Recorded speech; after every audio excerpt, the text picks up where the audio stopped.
brought you by Silver Pumps and Motors.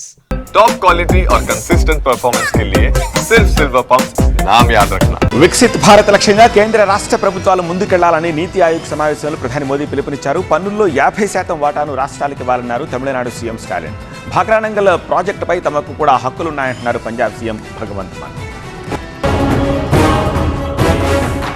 పదవ నీతి ఆయోగ్ సమావేశంలో ప్రధాని మోదీ కీలక వ్యాఖ్యలు చేశారు. 2047 నాటికి వికసిత్ భారత్ లక్ష్యాన్ని సాధించేందుకు రాష్ట్రాలు భాగస్వామ్యం కావాలన్నారు. టీమిండియా లాగా కేంద్ర రాష్ట్ర ప్రభుత్వాలు కలిసి పనిచేయాలన్నారు.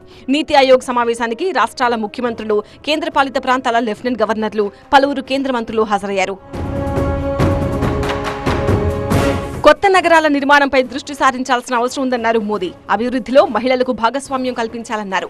టూరిస్టు ప్రాంతాల అభివృద్ధిపై రాష్ట్రాలు మరింత దృష్టి సారించాలని కోరారు. ప్రతి రాష్ట్రం అంతర్జాతీయ స్థాయిలో ఓ పర్యాటక కేంద్రాన్ని అభివృద్ధి చేయాలన్నారు.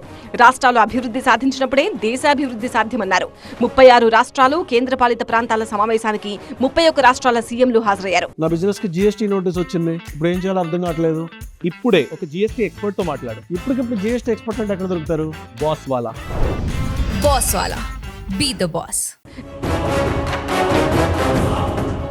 అయితే సమావేశానికి హాజరైన విపక్ష పాలిత రాష్ట్రాల ముఖ్యమంత్రులతో మోదీ సరదాగా గడిపారు.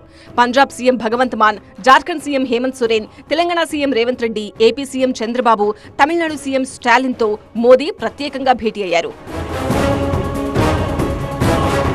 నీతి ఆయోగ్ సమావేశంలో తమిళనాడు సీఎం స్టాలిన్ పలు డిమాండ్లు కేంద్రం ముందు పెట్టారు.